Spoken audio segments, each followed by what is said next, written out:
Boa noite a todos, sejam bem-vindos mais uma vez na ESOP. Estamos aqui nessa noite especial com os nossos queridos irmãos Cris Pagani e Rogério Diogum. É um prazer tê-los aqui, né? Mas antes de começarmos o assunto, vamos à nossa vinheta.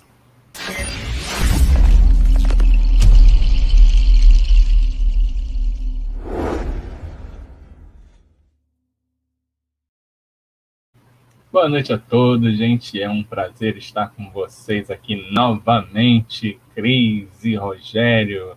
Como vocês estão? Uma excelente noite para vocês, para todos que estão aí nos assistindo. Boa noite a todos. Boa noite a todos que estão aqui nesse momento nos assistindo. Sejam todos bem-vindos. Nossa axé fraterno a todos. Vai lá, Rogério. Boa noite. Hoje vamos aqui para a gente falar um pouco sobre os orixás e nas respectivas vertentes religiosas. Como assim? O orixá na religião tradicional tem uma visão, no candomblé tem outra visão de como agem os orixás, e na umbanda tem outra visão.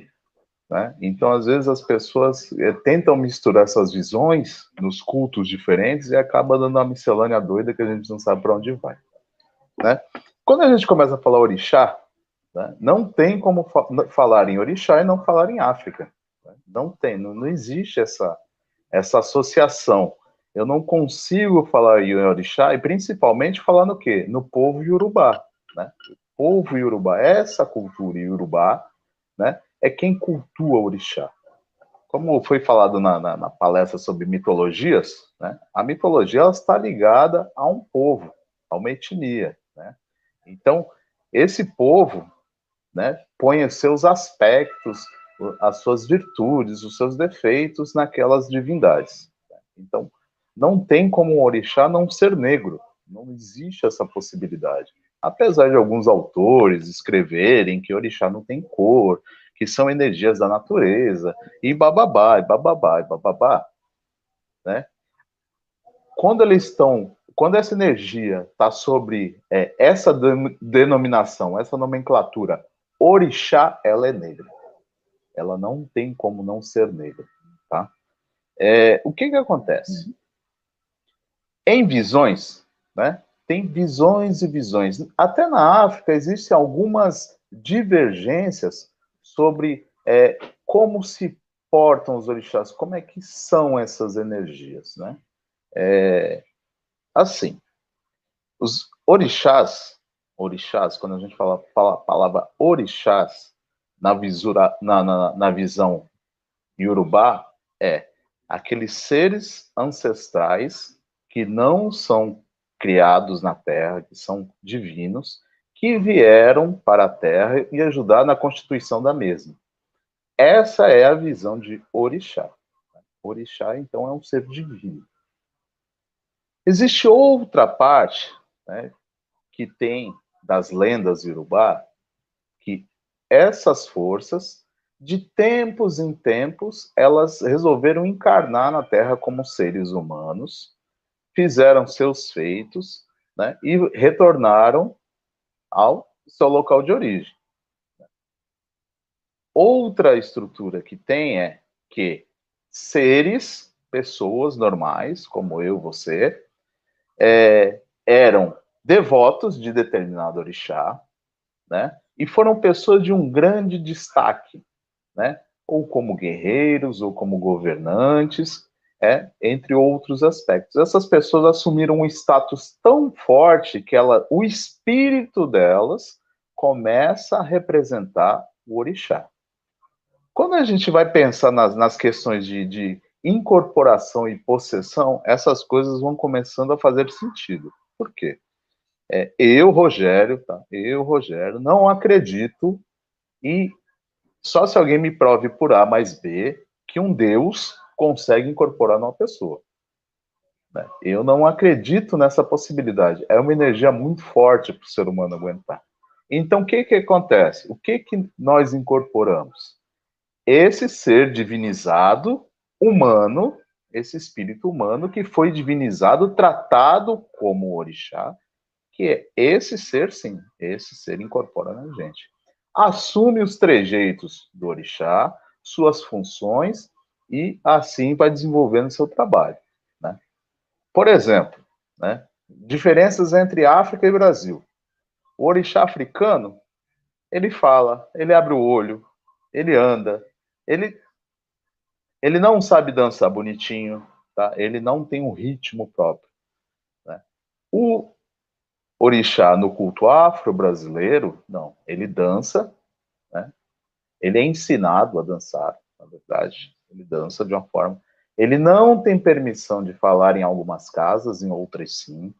Ele não pode abrir os olhos, são questões que são aqui do Brasil, né?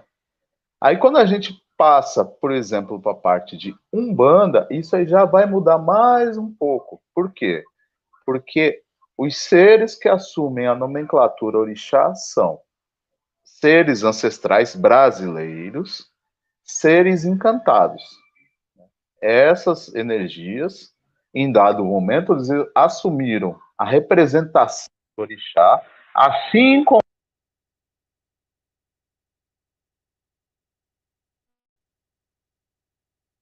a cultuá-lo e se destacou tanto que passou a ser conhecido como o próprio orixá, desta mesma forma se manifesta o orixá de Umbanda, né? Então, às vezes, as pessoas falam que o orixá do candomblé é mais forte que o orixá do Umbanda, que o orixá tradicional é mais forte que o orixá do candomblé. Não, são manifestações diferentes, formas diferentes de interpretação do que é orixá e formas de incorporação também diferentes. Por quê? Porque as energias são diferentes, são sutis, né? Nas minhas andanças, já por causa de Umbanda, eu sei como o orixá se comporta. Em caso de candomblé, você vê que a energia é diferente da visão, a energia é diferente. E no tradicional é mais diferente ainda, porque é uma coisa mais tribal, mais visceral, né? Então é diferente. Então cada apresentação, cada roupagem que o orixá assume em cada um dos cultos é diferente. Assim como é diferente na santeria, assim como é diferente em outros cultos, né? Mas por que disso? Porque a manifestação ela se torna outra. A iniciação no orixá ela é diferente, né? Por exemplo, você vai para África, você pode se iniciar em 2, 3, 4, 5, 10 orixás, se você quiser, né? No Brasil, nos cultos de nação, isso já não é possível. Você se inicia em um orixá, né? E você leva uma coisa chamada carrego, né? Eu não vou entrar nesses pormenores porque são questões de culto, mas você leva essa outra questão. Na Umbanda, você se inicia de uma forma totalmente diferente, né? Dentro da Umbanda tem diversos tipos de iniciações, tá? Eu não vou entrar a fundo, porque algumas delas são questões de segredo de iniciação, então não vou me aprofundar nisso, né? E tem umas iniciações que são mais sutis, né? Só apenas com banho de erva e pronto, e pemba. E outras mais complexas. Certo? Errado? Não, não existe certo e errado, são visões, né? São visões. Cada Umbanda é uma Umbanda. Aí vão falar assim, não, mas a Umbanda é de Zélio. Aí eu vou ter que entrar naquela questão de novo. Se você toca a Umbanda de Zélio, você tira seu atabaque do seu terreiro, você tira boiadeiro, você tira baiano, você tira Exu, você só faz a porta fechar. Então não vai nem entrar nessa questão, por quê? Porque as pessoas às vezes querem jogar isso no peito da gente e nem elas compreendem quem era Zélio. Nem elas compreendem como o Zélio tocava Umbanda. Se você tocar a Umbanda sentado numa mesa, aí você pode me falar de Zélio. Se você não faz isso, então nem começa a me falar de Zélio, porque é complicado.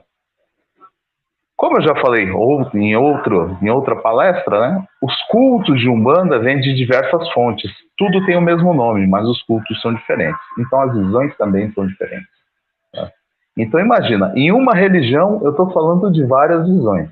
Quando você junta várias religiões, né, como os cultos de nação, né, que tem visões diferentes, né, povo do Queto tem uma visão, o povo de Edi tem outra visão, apesar de nem todos cultuarem orixá, mas as visões vão mudando.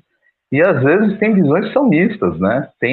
No Brasil, por exemplo, se apresentam orixás que na verdade não são orixás, na verdade são voduns, na verdade são inquices, e aqui se misturou tudo. E tá tudo certo, porque isso é Brasil. O Brasil é miscelânea.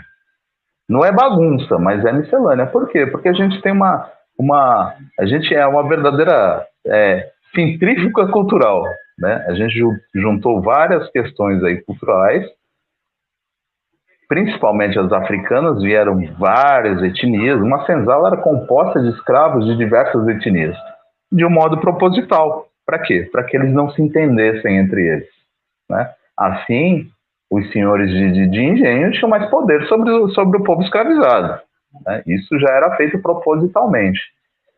Mas eles não entenderam que a religião aproximou esse povo. Esse povo começou a ter inter-relações, né? E essas inter-relações construíram o que hoje se chama de culto de nação no Brasil. Assim como as inter-relações com os indígenas também contribuíram para essas questões, né? Por que eu estou falando tudo isso, né? Porque hoje eu estou vendo um momento onde as pessoas acham que, porque o orixá veio da África, que as pessoas podem ir lá para a Nigéria, continuar a ser do culto de nação, copiar o que é feito lá e tentar reproduzir aqui. Isso não vai conseguir ser feito nunca, né? A gente não tem a mesma cultura, então a gente não tem a mesma visão, né? Lá o pessoal faz faz orixá, faz iniciação no meio da rua. Você vai lá, tá passando na encruzilhada, o cara tá lá raspando a cabeça do outro, fazendo santo, e para eles tá tudo certo. Porque para eles não existe nem religião. Religião para eles faz parte da cultura deles. Então eles não têm uma coisa separada chamada religião, né? Tanto que Ixexelaguá, a palavra Ixexelaguá, ela não entra em termo religioso, ela entra em termo cultural, termo de cultura. Então para eles é tão normal, a vivência com o sagrado, ela é tão constante que não existe a religião. Nós ocidentais, sim. Nós aqui no Brasil, principalmente, em outros países, né, a gente tem essa questão de a religião é uma coisa, eu sou outra, né? Então, acho que um dos grandes problemas nossos é justamente isso. A gente não vive no nosso íntimo a religião. A gente não vive no nosso íntimo o sagrado. Então, isso vai despertando outras coisas, outras diferenças, que a gente não consegue entender, culturalmente falando, né? Então, assim, é bom a gente entender a origem, né? Entender, bom, orixá, né? Na Yorubalândia, as pessoas acham que existe orixá na África inteira. Não existe. Existe numa região geográfica denominada de Yorubalândia, que consiste no leste da Nigéria, sul do Benin e sul do Togo. Então, é um pedaço pequeno da África. É um pedaço muito pequeno. Se você for comparar a África numa questão, é um pedaço muito pequeno. Não deve dar nem o estado de São Paulo em questão de tamanho, né? Então, essa região cultua orixá. E essa região, como os povos iorubás, eles eram nômades, né? Na sua ascendência lá no começo. Acredita-se que o povo iorubá ele desceu do Egito até chegar na Nigéria, né? Algumas questões acreditam nisso. Então, vê o tanto de cultura que esse povo também foi absorvendo no meio desse caminho. Então, às vezes, as famílias têm um tronco-chefe, mas tem aqui, eu mexo minha panela assim, você mexe sua panela assim, eu mexo minha panela aqui, você aqui. E tem algumas coisas que até são bem diferentes se você pegar cidades diferentes, né? Por exemplo, região de Abeokuta, por exemplo, o pessoal é muito ligado o culto Efá com o culto de Orixá, uma coisa só, uma coisa única. O pessoal de Oió, já não, Orixá é Orixá e Efá, a predominância é de Xangô, porque a cidade lá era a tribo de Xangô. Então tem essa questão cultural envolvida. Então é difícil a gente entender esses pormenores e querer trazer isso na íntegra para o Brasil. O brasileiro, por sua vez, né, ele tem aquela síndrome de cachorro vira-lata, né? De que achar que ou o que ele faz é melhor que o outro faz, ou o que vem de fora é melhor do que ele faz aqui, né? Aí, sim, aí esse é o problema. O problema não é o candomblé ter nascido, por exemplo, de uma mistura étnica. Esse não é o problema, porque ele foi constituído dessa forma. O problema é eu querer pegar isso que já está consolidado de uma forma, querer pegar uma cultura de fora e querer colocar dentro e querer que isso se adeque, que isso se adapte, né? É claro, tem coisas, por exemplo, os mais velhos, eles mal conseguiam falar o Yorubá direito. Hoje não, hoje as pessoas têm mais acesso a isso, conseguem aprender melhor. Então vê que até palavras eram faladas de forma errada. Tá, isso aí, beleza, isso ser arrumado, isso ser colocado, né? Isso ser constituído de outra forma. O orixá tal, ele é mais assim, mais assado tal. Mas não adianta eu querer copiar na íntegra, né? Porque eu vou dar um exemplo banal lá na parte iorubá, e aqui vai ser um escândalo. Ogum come cachorro. Simples assim. Ogum come cachorro. Lá eles sacrificam um cachorro para Ogum. E é normal. É normal. Para eles é normal. A coisa mais normal desse mundo. Aqui, pelo apego que a gente tem aos pets, imagina, isso aqui não ia dar certo nunca. Não ia dar certo nunca. Né? Sem falar na questão de animais selvagens, né? O jabuti, por exemplo, que é comida de Xangô, se você fizer isso aqui, é crime ambiental. Né? É crime ambiental. Então, a gente tem que entender essas diferenças e saber a mudança, né? É claro, eu não posso pegar uma estrutura e querer apagar ela, como você vê as pessoas New Age aí, querer achar que, não, mas como o orixá evolui, hoje eu vou tratar o orixá só com erva. Desculpa, a estrutura não é essa. Se você entra achando que vai mudar uma tradição, amiguinho, você está no caminho errado. Né? Por isso que se chama tradição. Senão você vai inventar a religião do Zezinho. Né? Não venha querer entrar numa religião e achar que você vai mudar ela. Não venha querer ir para o culto que já está aí há mais de 10 mil anos e querer achar, não, mas agora a evolução, não. Tradição é tradição. Tá? Tradição é uma coisa que não se mexe. Tradição é um pilar daquela religião. Né? É claro, eu sou contra os exageros. Né? Tem gente que exagera nessa tradição. Né? Tudo é, vamos lá, 10 dúzias de frango, 50 cabrito, 20 bode e assim por diante. Não. Mas, em momentos específicos, isso é necessário. Isso é necessário. Aí você vê o hipócrita carnívoro fala assim, não, mas pobre do bichinho, não vou botar... Você come bife. Eu convido qualquer um aí no matadouro para ver como é que um animal é tratado lá, e eu convido para ver como é a imolação animal ritualística. A diferença de que esse animal é tratado, tá? Não tem como a gente falar de orixá e não falar de ejé, de falar de sangue. Não tem como. São coisas que estão extremamente ligadas, tá? Para você montar um ibá, orixá, ele tem que ganhar vida. Como é que ele vai ganhar vida? Com ejé, entendeu? É a energia da vida. É a energia da vida. Aí sempre vai ter aquele pessoal do contra. Filhão, é simples. Procura outra vertente. Procura uma vertente que não faça isso. Né? Se você for pegar a história da humanidade, toda religião antiga tinha imolação. Toda religião antiga tinha sacrifício. Isso fazia parte. Né? Por que Caim matou Abel? É só você ler a Bíblia. Né?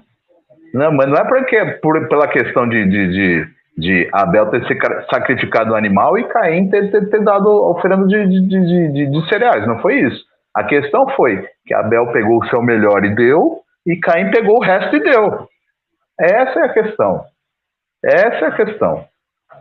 Essa é a questão. Aí as pessoas vão querer falar que, não, mas tudo que é muito antigo, né? Tradição, para os judeus era feito a imolação. E entre outras aqui, se eu for entrar aqui, né, até religiões muito, muito antigas, era feito sacrifício humano e depois foi trocado pelo sacrifício animal. É só a gente estudar um pouquinho. Só que aí você tem que meter a cara no livro e estudar um pouquinho. Como eu falo para todo mundo, se você quiser entender religião a fundo, estude história e geografia. Ah, mas o que uma coisa tem a ver com outra? Tudo. Cultura desse povo, onde esse povo habitava, como era, porque às vezes onde eles habitavam tem tudo a ver com aquela expressão, né? Com aquela expressão. Todo orixá, a maioria dos orixás é guerreiro. É guerreiro por quê? Eram tribos que viviam em guerra. Então a maioria dos orixás tem um arquétipo de guerreiro, principalmente lá. Por exemplo, a gente pega o Baluayê.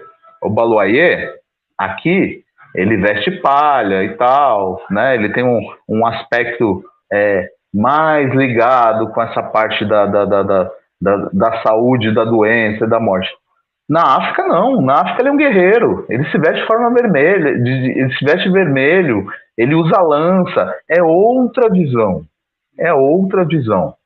Assim como a maioria das Iabás estão ligadas ao rio. Por que ao rio? Porque é a fonte de vida de lá. A Nigéria não tem mar. Né? Não tem mar. Então, aqui Iemanjá, quando veio trazido para cá, virou o orixá do mar. Mas não, ela é o orixá do rio lá. Né? Existe o orixá do mar, que é o pai de Iemanjá, né? O Olokun. E a irmã de Iemanjá, que é a Dje. Mas aí são outras questões. Né? Mas o que acontece? O pessoal quer trocar. O grande problema hoje chama-se o clareamento da religião. Tá? Infelizmente, as pessoas querem transformar orixá em religião de branco.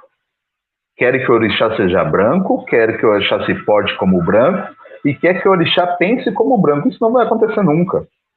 Isso não vai acontecer nunca. Os cultos de matriz africana são cultos de resistência, sempre foram e sempre serão. Gostando você que está entrando agora ou não. A tradição é essa. São cultos de resistência, são cultos de quilombo, né? São cultos, né, muito mais antigos do que você que entrou agora, né, na religião e acha que pode mudar. Né?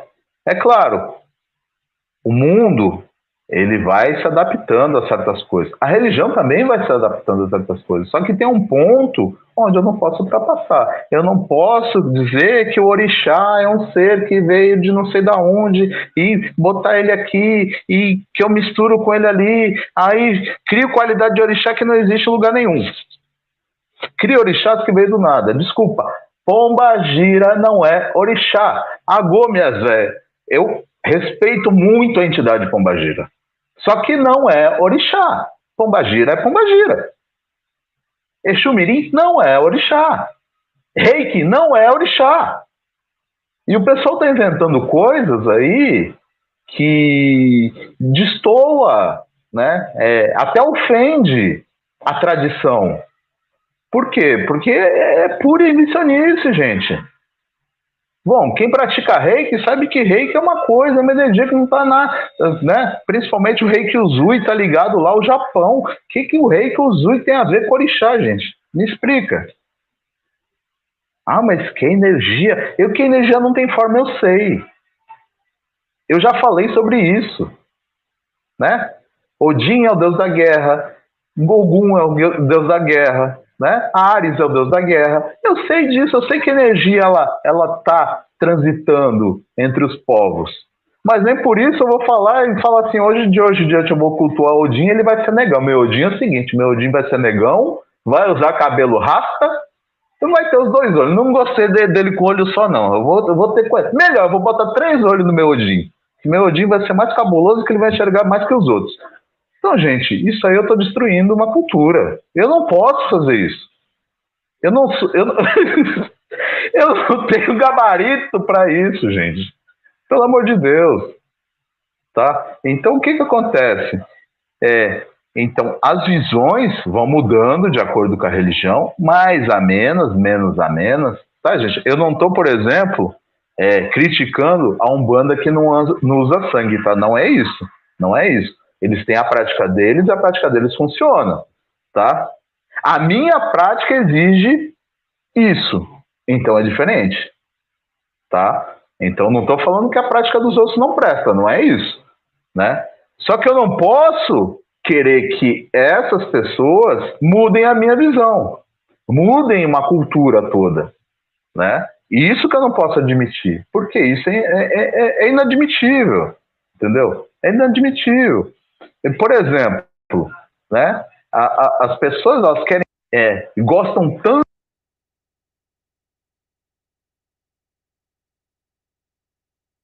Mas você acabou de falar que o orixá na Umbanda é diferente. Sim, é diferente. O orixá na Umbanda, ele é encantado, ele é espírito ancestral, porém, ele está representando o orixá, de certa forma. Então eu não posso mexer nessa representação. Eu não posso estragar esse arquétipo a meu bel prazer e achar que com isso ele vai se curvar à minha vontade, vai fazer aquilo que eu bem entendo. Não é assim que funciona. Infelizmente, as pessoas têm uma ideia distorcida, né? Eu posso cultuar, gente, do jeito que eu quiser na minha casa. Na minha casa, eu posso cultuar do jeito que eu quiser. Eu posso falar assim, meu orixá, eu aqui, eu só vou lhe dar vela. É meu culto pessoal e particular. Tá errado? Não, não tá errado. Não tá errado. É minha forma de enxergar aquilo. Agora, eu querer que esse meu culto particular se sobreponha a cultos, por exemplo, né? A pessoa fala da Umbanda que tem 100 anos. Não, se você for usar as raízes da Umbanda, você vai ver que tem mais, né?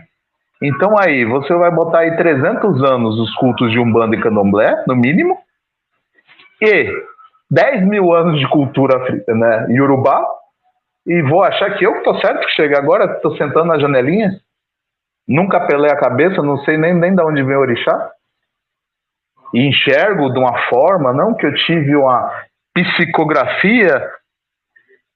Ai, desculpa. O cara...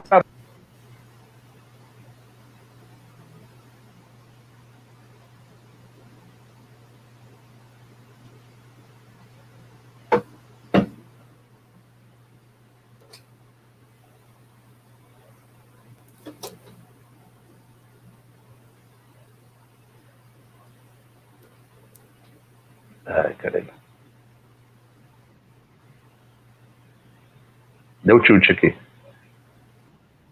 Voltei. Então você está escrevendo por intuição, você não está com psicografia. Se tua mãozinha está mexendo ali mecanicamente, beleza, psicografia. Ah, mas eu intuí, não. É outra coisa, menos psicografia, tá? Vamos dar os nomes certos aos bois.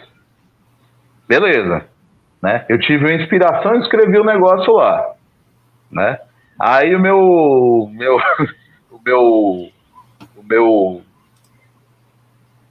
orixá, só não falar outra coisa, meu orixá, ele é chinês. Mas peraí. Ele é chinês, aí ele escreveu isso aqui. Que agora a gente vai fazer acupuntura na Umbanda, no Candomblé e no Ixixalaguá. Ah, tá. Tá bom. Né? Então, gente, eu não posso querer destruir uma cultura e forçar que ela vire a minha vontade, a minha boa percepção de mundo. Se eu não gosto do uso ritualístico de animais, beleza, eu tenho essa prerrogativa. Eu posso procurar um culto que não faça uso disso. Existem várias linhagens aí que tem esse culto, né? O que eu não posso é olhar pro irmãozinho do lado e falar assim, você tá fazendo merda, cara. Que bosta que você tá fazendo, você não precisa mais fazer isso não. Gente, desculpa. A primeira regra, né, de civilidade entre uma sociedade humana é respeito. Se eu não entendo a fundo o que o irmãozinho do lado está fazendo, eu não posso falar, eu não posso me meter, né? Então, senta um pouquinho a bunda no chão, aprende um pouquinho dos mais velhos, mete um pouquinho a cara nos livros, não livro psicografado, né, por intuição, mas livro de estudo sério, de pessoas que foram a campo e realmente estudaram, né? Livros de história e de geografia para me entender quem era aquele povo e como ele se portava, né? Por exemplo, se eu for falar, agora vou pular um pouquinho de orixá. Se eu vou falar, por exemplo, sobre os malandros na Umbanda, eu tenho que entender esse arquétipo. Eu tenho que entender quem era o malandro carioca. Que esse é o arquétipo, esse é o estereótipo. Mesma coisa quando eu vou falar de orixá. Eu tenho que entender quem foram esses deuses, quem foram esses guerreiros, quem foram esses reis. Eu tenho que entender. Porque eu não sou descendente de escravos, gente. Eu sou descendente de reis. Eu sou descendente de guerreiros. Eu sou descendente de deuses, né? Eu não sou descendente de escravos. Ah, meus ancestrais, eles foram escravizados, sim. Tudo bem. Mas não são o que eles eram. Não torna eles escravos, né? A gente, principalmente nos meios mágicos, as pessoas têm às vezes, por falta de conhecimento, denegrir a parte magística, né, negra, preta, né? E acham que, porque é preto não presta. Quando a gente começa a conhecer a fundo, a gente vê que o buraco é muito mais lá embaixo. É muito mais lá embaixo. Tem coisa aí para aprender, tem cultura pra caramba, tem magia pra caramba, tem feitiço pra caramba, né? E do mesmo jeito que um teurgo estuda pra cacete pra se tornar um mago elevado, né? Um babalaô, um babalorixá, né? Um tata, ele estuda da mesma forma. São formas, são visões diferentes, né? Onde levam o quê? A gente a ter colocações diferentes, formas diferentes de fazer, né? Formas diferentes de fazer. Vamos lá, gente. Alguma pergunta? Acho que eu já falei pra cacete, né? Mas só dando um pitaco aqui, acho que é importante os pontos que o Rogério coloca. Vamos falar de forma mais clara, né? Sem rodeios. Cada um no seu quadrado, gente. Fechou. Não vai ter problema nenhum, né? Agora o pessoal pega, né? Como o Rogério diz, uma tradição que está ali não é de semana passada, não. São 1000 anos fazendo daquela forma. É claro que existe, né, toda essa condição social do momento, né, em que a sociedade vai ter, com bons olhos ou não, alguma prática por causa da situação, que nem ele falou, né? Tem animal aí que tu não vai matar, né? Senão alguém souber, vai te dar cana. Pô, o bicho tá ameaçado, né? De extinção, mas é um momento. Mas isso não julga, né? O porquê deles terem feito isso, né? Tudo teve um motivo. Tudo teve, né, uma história que aconteceu para as coisas serem dessa forma, né? E a tradição, ela se mantém, né? Por mais que ela se adeque, né, com o passar dos anos, né, para comportar, né, outras coisas que surgem, né, ou até as próprias revelações do próprio caminho, né, que vai seguindo, se juntando, se mesclando, mas a base você precisa manter, você tem que respeitar, senão vira uma profanação, né? Que é algo sagrado, né? É algo que foi ali venerado, foi estudado, foi mantido, né? De pai para filho, né? De avô para neto, e assim seguiu, gente. Mas essa questão falou das pessoas quererem transformar a religião, ou o ato, ou as práticas, para se adequar a ela mesma, né? É mais ou menos isso, não é que nesse negócio. Agora eu tenho ali o Odin, né? Mas eu não gostei desse, não. Ele não me agrada, não, né? Eu não quero venerar ele assim, não. Vamos mudar esse esquema. A gente tira a barba, né? E corvo não é legal, não tem aqui, não. Vamos botar outros animais aí. Eu quero um poodle. Vai ser 2 poodle, um poodle branco e um poodle marrom, né? e aí tá beleza, agora eu posso passar a acender. Ah, não vou acender também mais velas de determinada cor, porque não me agrada, né? Vou acender velas, né, de um determinado aroma, porque vai ser melhor para mim, assim, o cheiro dentro de casa se mantém agradável, né? E assim vai, né? Mas é complicado, né? Porque as pessoas, em vez de elas aceitarem e seguirem aquela tradição, né? Elas procurarem se identificar primeiro, né? Para ver se elas se encontram, né? Naquela prática. Ela tem que estudar, né? Ler, aí, pô, legal, eu tô gostando.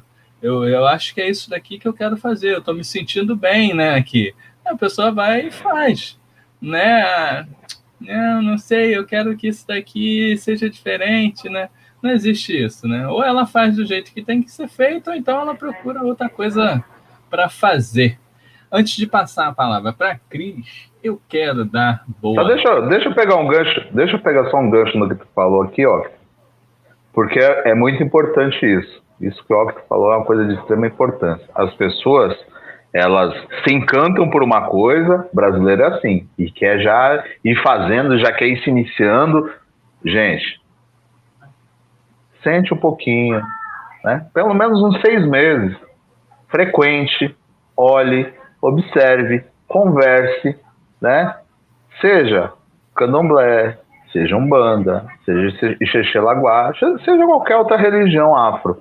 Observe e faça um namoro com essa religião, né? Para depois não querer entrar às pressas e depois entender que você não servia para aquilo.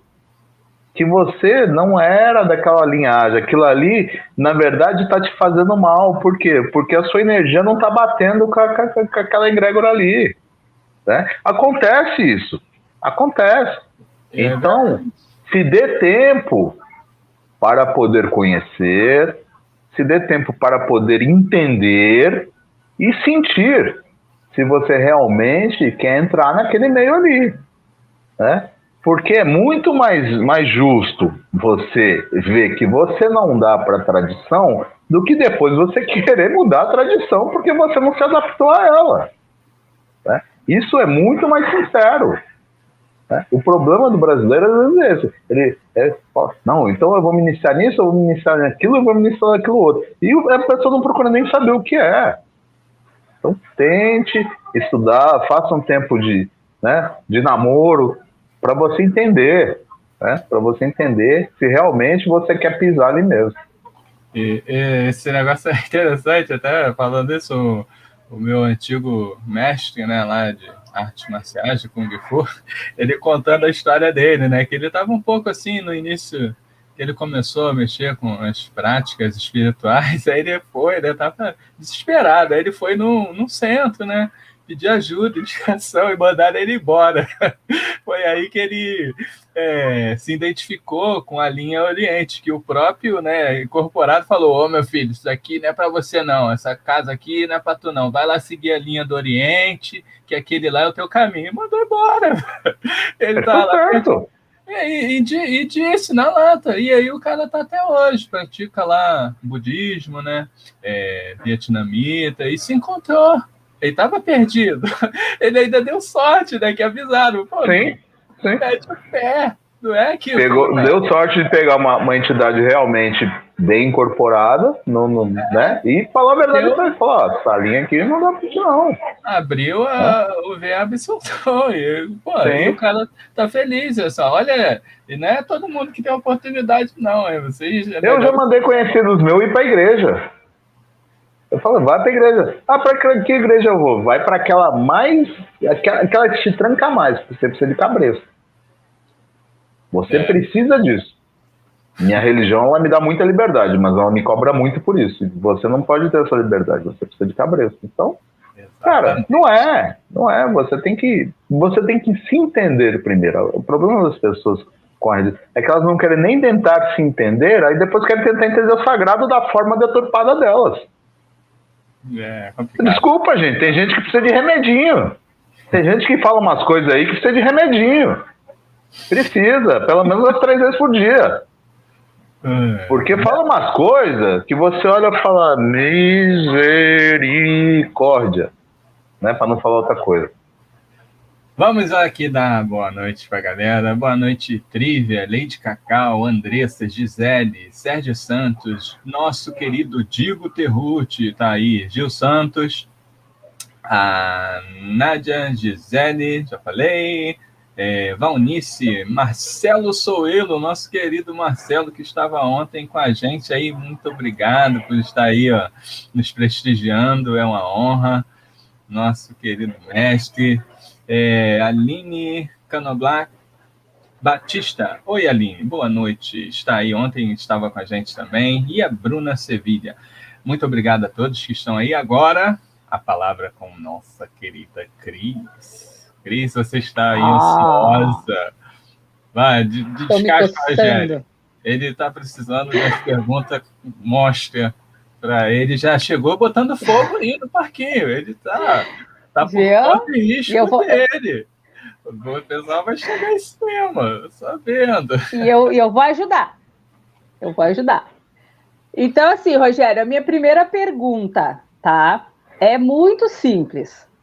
Conexão com o orixá, tá? Das vertentes mais antigas, de quando eles vieram da África, de quando eles vieram ajudar na cura, ajudar a sanar dores e coisas que, na verdade, as pessoas que escravizaram nem entendiam. Essa é a realidade. Aquela conexão do sagrado acontecia através de um aprendizado mútuo entre um mais velho, né, que já curava na senzala, e ele cuidadosamente passava todo aquele conhecimento, ensinava sobre as ervas, a colheita, a hora, o preparo, quer dizer, era toda uma bagagem, né, que vinha latente naquela alma, né, para ensinar o outro a curar. Surgiu nisso, pelo que eu entendi, algumas regiões não tinham determinadas ervas, né? Não tinham determinadas coisas que eram usadas.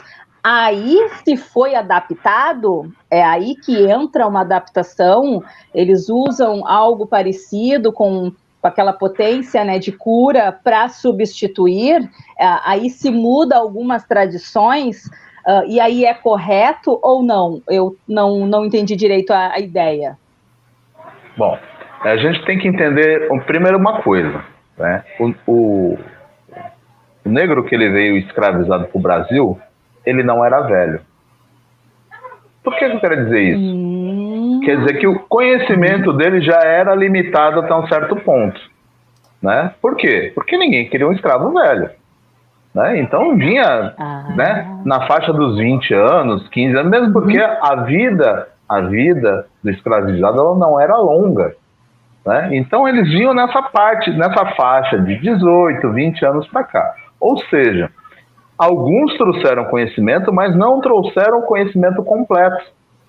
Não trouxeram conhecimento completo. Algumas tribos, principalmente, elas sempre gostaram de preservar o conhecimento dos mais velhos. Então, alguns dessas tribos, elas se deixavam, os mais jovens se deixavam capturar para os mais velhos poderem correr. Né? Para quê? Para preservar a cultura. Né? Então, o que acontece? Primeiro ponto, né? O conhecimento chegou quebrado aqui no Brasil. Né? Primeiro passo. Né? Então, eu não detenho o conhecimento completo. Então, o primeiro nível de adaptação é esse. Eu não tenho conhecimento completo. Segundo nível de adaptação, as plantas. A fauna e a flora brasileira, ela é diferente da fauna e flora africana. Pô, o que é isso aqui? Isso é remédio ou isso é veneno? Eu não sei. Aí entra o quê? A figura do índio. Quem dominava a fauna e a flora brasileira em conhecimento? O índio. O índio sabia o que fazia bem e o que fazia mal. Bom, ó, isso aqui é remédio para isso, para isso, para isso, para isso, para isso. Ó, religiosamente a gente usa isso para isso, para isso, para isso e para isso. Aí os caras começaram a fazer, bom, Isso é parecido com essa planta que eu uso aqui para a mesma coisa. Opa, então essa aqui vai ser o meu substituto aqui. Então vou usar isso aqui para tal situação. Tal situação? Pô, tal situação é assim. Pô, tal situação. Pô, essa árvore aqui me lembra o Iroko, que é a gameleira branca. Essa árvore vai ser o Iroko aqui no Brasil. Então, aí foi se criando essas adaptações. Por isso que eu falo para todo mundo, candomblé é brasileiro. As pessoas batem, candomblé é brasileiro. Por quê? Vamos botar assim, metade do conhecimento é africano e a outra metade entrou conhecimento europeu, a própria palavra candomblé é uma corruptela que não é africana, né? Então entrou o conhecimento, os arrechilier. Você já viu o negro usar arrechilier lá na África? Não tinha, né? Outra adaptação, por exemplo, o negro escravo, né, na situação de escravo. Ele não poderia ficar 21 dias de preceito, trancado dentro do terreiro. Como que ele ia fazer? Não, ele se iniciava um dia, no outro dia ele estava lá na roça de cana de novo. Né? Então algumas coisas eram diferentes. Algumas coisas o negro não tinha acesso, ele não conseguia usar. Né? O que eu posso usar? Eu posso usar isso aqui que está na minha mão. Né? A própria Constituição do Ibá é diferente. Por quê? Porque os escravos... Por que o Ibá brasileiro tem tanta louça? Porque os escravos acharam aquilo bonito. Então, pô, é legal, vou botar esse negócio bonito aqui no meu orixá. Né? Porque se você pegar um assentamento, né, um Ibá tradicional, você vai ver uma panelinha, geralmente, com alguns itens ali dentro, você fala, mas só isso? Pobreza. Né? Só que todo o fundamento está ali. O restante que tem aqui, é claro, tem o seu fundamento, mas a parte externa é para ficar bonito mesmo, foi só para encher os olhos, né? Não tem nada a ver. Tanto que tem assentamento que é feito com a pedra enterrada no chão, né? Então tem coisas que foram se adaptando por diversas visões, né? Por necessidade, né? O sincretismo ele nasceu por necessidade. O negro chegava aqui, que dia é hoje? Qual é o santo do dia? Santo Antônio. Todo mundo aqui chama Antônio. Antônio do quê? Bom, você é do Antônio da fazenda tal, então você é Antônio não sei do que era o nome da fazenda. Você é Antônio não sei do que, você não é Antônio. Chegava 200 Antônio no mesmo dia. Aí no outro dia de São João, então todo mundo é João. E assim foi se colocando. Vocês vão cultuar nosso santo sim. Aí o negro olhou, falou, bom, esse santo aqui que os caras estão me impondo, ele tem a similaridade com o meu orixá tal. O que ele fazia? Ele cavocava a estátua do santo, pegava um otá, a pedra, né, que o orixá nasce na pedra, para os africanos, né, isso é fato, e a pedrinha do otá dele, que era o ibá que ele podia carregar quando ele era iniciado, ele não podia ter mais que isso. Ele, pum, dentro da estátua, tá lá, é meu santo, meu ibá tá aqui. Né? Então, essas adaptações elas foram necessárias. Né? Aí uma questão não é você querer mudar a tradição, você não tinha autonomia para fazer diferente. Então se criou outra tradição. Então a cultura afro-brasileira ela é outra tradição, ela não é a tradição africana, ela é outra tradição. Né? Ela é uma tradição que foi criada aqui, né? Por alguns aspectos que eram recorrentes à época e como se fazer.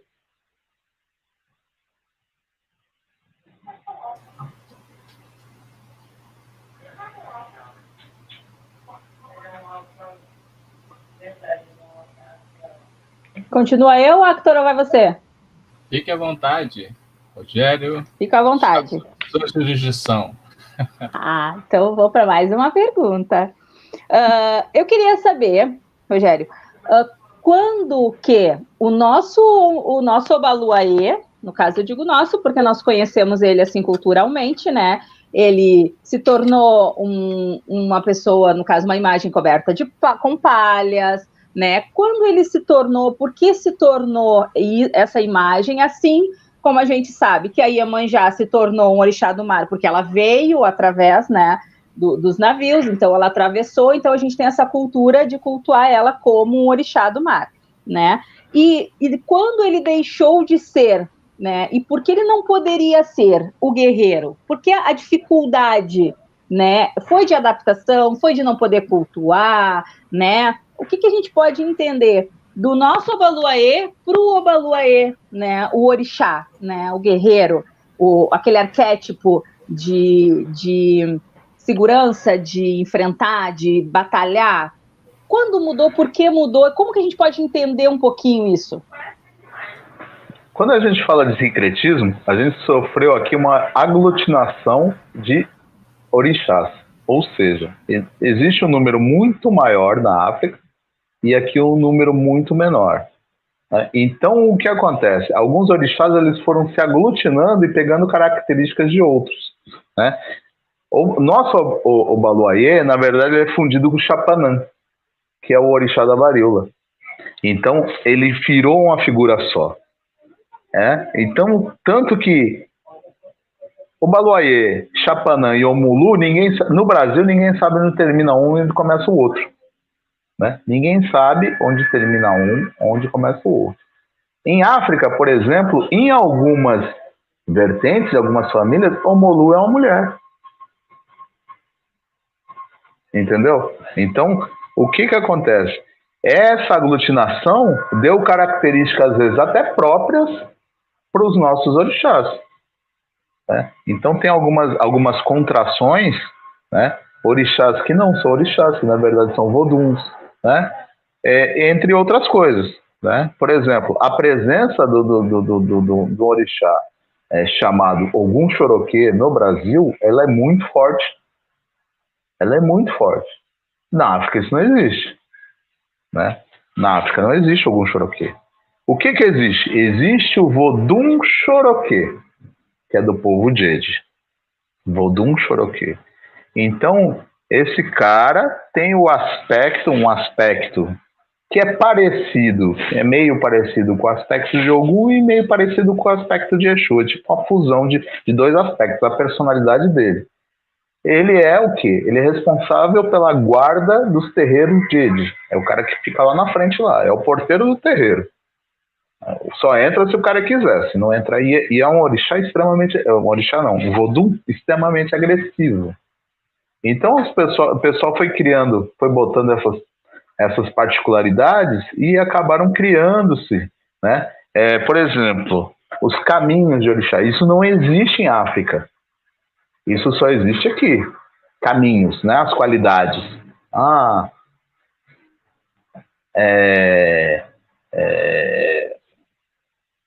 Algum Medmede, algum Choroquê, em algumas casas que aceitam, outras não aceitam. Essas questões não existem na África. Na África, algum é algum e acabou, não tem mais nada, é algum. Mas qual que é o meu algum? Algum. Aqui não, aqui tem esse caminho, né? Essa qualidade do orixá, que são aspectos que esse orixá representa, né? O que são esses aspectos? Por exemplo, tempo de vida, Oxalufã e Oxaguian. Oxalá jovem, Oxaguian, Oxalufã, Oxalá mais velho. Então são aspectos de tempo de vida, né? Na África todo mundo é o Batalá e acabou. Algumas tribos cultuam Oxaguian, mas com outra visão, né? Com outra visão. Mesma coisa, um orixá que não era orixá virou orixá no Brasil, Airá. Airá não é orixá também. E acabou virando orixá no Brasil. Né? Em algumas casas, ele é uma qualidade de Xangô. É o Xangô que veste branco. Né? É uma qualidade. Né? E assim com outras, né? Em ação do balé. E assim vai. Então, na África isso não existe. Isso é coisa que foi criada aqui. Por quê? Lembra que eu falei que os povos se misturavam? Então, essa visão, para todos aceitarem ali, que tinha que chegar num denominador comum. Né? Então, mas peraí. Eu aceito o seu orixá, mas ele tem que ter características da minha tribo também. Se ele não tiver características da minha tribo, eu não aceito esse cara. Né? E é engraçado, porque, por exemplo, onde se chocaram as culturas, todos os locais onde se chocaram as culturas, o orixá, não sei porquê, não sei explicar a causa desse fenômeno, mas ele se sobressai sobre as demais divindades. Tá? Por exemplo, a Umbanda, ela tem sua constituição, aí vou falar em 70% banto. Porém, a gente cultua orixá, a gente não cultua inquice. Né? A gente não cultua inquice. Deveria, já que é banto, deveria cultuar. Mas como teve esse choque, o orixá se sobressai. Você pode ver, até nos próprios candomblé existem poucos terreiros de candomblé Angola, comparados aos terreiros de candomblé Queto. Menos ainda Djed. Né, que são aqueles mais... mesmo porque o culto Djed ele é muito difícil de ser feito, né? Ele precisa de muitas árvores, ele precisa de muita coisa. Então, ou seja, para o meio urbano já não dá. Né? Ele se torna inviável para o meio urbano, entre outras coisas. Então, essa aglutinação de povos e ali, né, acabou criando essas qualidades. Tipo, peraí, mas tem que ter a minha parte aqui. E sem falar nos nomes influentes das épocas, por exemplo, como Joãozinho da Goméia, foi um cara que, na época dele, o cara era o maior nome aí, né? Só que o cara foi... ele passou pelas 3 nações. Então, ele mesmo criou uma fórmula diferente de ver isso, né? Porque ele passou pelas 3 nações. Né? Então, a visão começou a mudar. Maravilha! Cris, você viu que o Rogério não tem tempo, não. O cara é uma máquina. O cara é um... Nossa, ó.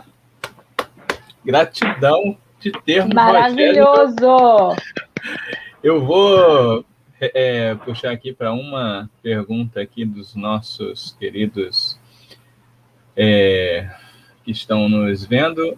O Rodrigo, ele quer saber, ele dá boa noite, né, e pergunta: no candomblé, que cultua orixá, realmente se incorpora a divindade orixá? Pois dizem que na Umbanda é de falangeiro, né? E no candomblé não é? Bom, boa noite, Rodrigo. O que acontece? Se você perguntar isso para um candomblessista, ele vai falar, não, porque nós incorporamos o orixá. Tá? Eles vão responder isso. Porém, né, eu não sou candomblessista, porém tenho algum conhecimento sobre o culto, tenho algum conhecimento sobre divindades, né, e como eu falei, uma divindade, um deus não incorpora no seu corpo.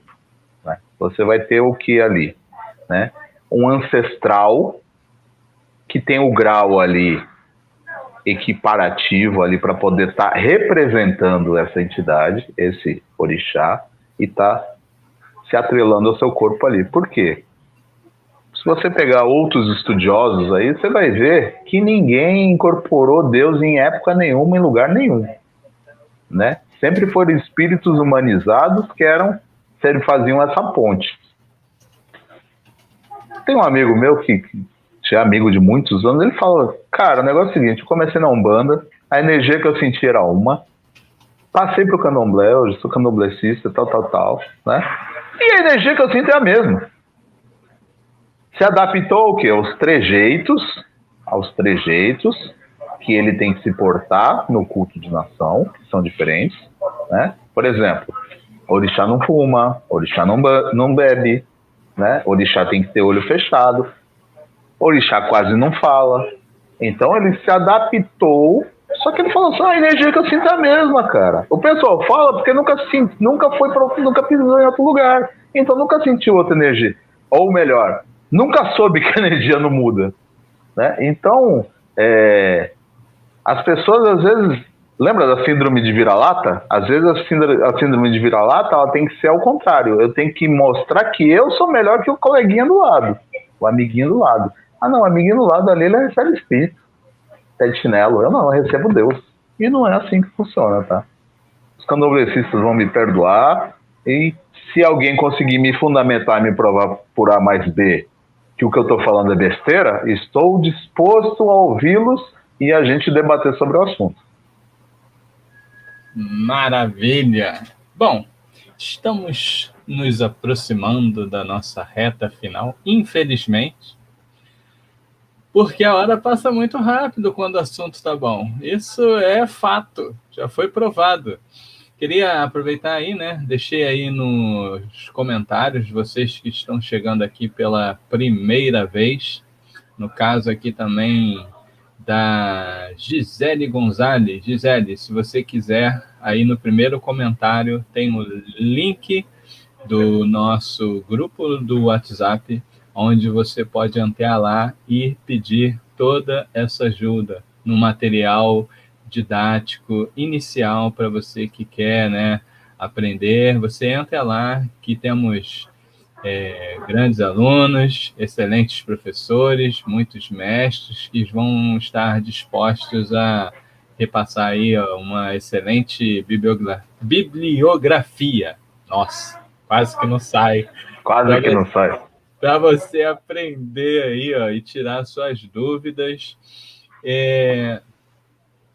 Eu quero agora pedir aí, né, nosso querido Rogério, suas considerações finais. Depois passamos para a Cris.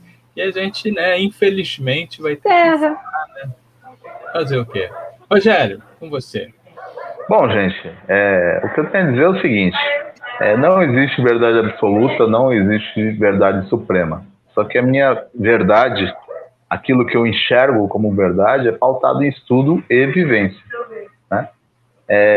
Muitas coisas eu passei na vida, muitas coisas eu mudei meu pensamento, né? Então, o que eu estou falando para vocês não é para vocês falarem assim, não, isso aí que ele falou é tudo beleza. Não, procurem, pesquisem, vivam, aprendam, questionem, né? O problema, principalmente nas religiões de afro, são o seguinte: as pessoas, alguns não têm como responder, então falam que você não está no momento certo de você aprender, né? Porque não tem conhecimento para te explicar. Outros querem guardar o conhecimento todo para si mesmo, né? Como uma forma de controle, né? Pai de santo não é seu dono, você não é bichinho de estimação de ninguém. O cara é seu sacerdote, ele tem o dever de zelar pelo seu lado espiritual, né? Mas ele não tem que fazer de você escravo por causa disso. Então, tomem bastante atenção quanto a isso, procurem elucidar o máximo de questões, né? Vou fazer o merchan, o pessoal vai lá e curte e compartilha lá os vídeos da Tradição Macumba Brasil, que é meu canal no YouTube, né? Tem alguns vídeos lá também falando sobre religiosidade, né? Sobre umas macumbinhas. Logo eu vou para... Eu fiz meu 100 primeiro inscrito, eu vou fazer uma macumbinha de comemoração lá. Vou fazer um negócio lá para vocês. A cada 100 eu vou fazer uma macumbinha para botar lá, né? Ao vivo. Bom, gente, então, muito obrigado aí a meus irmãos da ESOP, né? Eu acho que foi um projeto que já está dando muito certo, né? Somos pessoas, né? Eu falo somos porque eu estou nesse meio também. Somos pessoas assim, que são dedicadas a querer levar verdades e querer tirar, né, todas as dúvidas na medida do possível das pessoas, porque assim, mitos e fantasias a gente já está vendo muito por aí. Então, eu acho que somos pessoas esclarecidas que querem fazer mais pessoas esclarecidas, tá? É claro, né? Tem certos pontos mais iniciáticos que a gente não vai poder falar sobre eles, mas na medida possível a gente responde tudo que é possível aí. Nossa axé fraterna a todos, meu ori, saúde seu ori, boa noite a todos aí. Que Zambi abençoe e proteja todos nós sempre. Que assim seja. Boa noite, então, a todos. O que eu queria lhes dizer é que na nossa escola a gente abre vários assuntos, várias tradições, várias vertentes, e é para você poder conhecer, é para você poder abrir um pouquinho o seu leque, tá? Para poder entender. Às vezes as pessoas elas têm dúvidas do que elas sentem, Às vezes elas não estão entendendo que uma entidade se aproximou, uma energia está com você, às vezes, e a maioria das pessoas não quer esclarecer, não quer dizer é bobagem, não é bom, é ruim, né? Não. Aqui você vai aprender a se conhecer, né? É um caminho interno, é um caminho pessoal, porque que nem o Rogério falou, você não vai se encontrar numa religião e numa vertente se você estiver perdida. Você não vai se encontrar e se fortalecer numa egrégora sem conhecer o seu poder, sem conhecer a sua verdade, sem conhecer o que você é, o que você sente. Então, a escola possibilita desmistificar o medo, o tabu, né? A ignorância. Ai, que palavra feia, Cris. Não, ignorância é de falta de conhecimento, de não saber sobre determinado assunto e não saber lidar com determinado assunto. Né? Então você é convidado a conhecer, né? Sem preconceito, sem entrar querendo já, que nem o Rogério falou, né? Com o teu, né? Eu sou o cara, eu sei tudo. Não, entrar com a ideia de, peraí, eu vou conhecer um mestre, né? Ele vai me apresentar aquela doutrina ou aquela vertente e eu vou poder entender o que o outro vive. Respeito, eu acho que é o meu recado de hoje. Respeito pelo outro, respeito pela cultura do outro, pela tradição do outro, faz os outros respeitarem a sua, fazem eles olharem para você de maneira admirável, sabe? E você vai se tornar uma pessoa melhor, conhecendo, entrando num debate, entrando numa conversa, não numa briga, mas com a visão do outro, sabe? Você vai se tornar mais lúcido. Então a gente convida, sim, vocês a assistirem todos os vídeos, de todos os mestres aqui da escola, né? Para você se encontrar como pessoa, tá? Gratidão a todos, gratidão ao Rogério, ao Octa e a todos que vocês estão assistindo. Maravilha! Então, quero deixar aqui, né, meu agradecimento a vocês, meus amados, que se disponibilizaram para estar aqui essa noite, né? Vocês poderiam estar fazendo um monte de outras coisas, mas vocês estão aqui, né? Aqui com nesse nós. papel tão lindo que é de trazer, né, conhecimento para essa galera aí. Quero aproveitar e fazer agenda. E eu lembrei que eu nunca deixo a agenda aqui perto de mim. Eu poder ler, eu tenho que procurar sempre ela. Mas tudo bem, estamos ao vivo, a gente entende, né? Vou lembrar aqui que daqui a pouco, às 22 horas, Frater Klaus Máximos e o nosso querido Uziel Malá vão estar entrevistando Lorde A.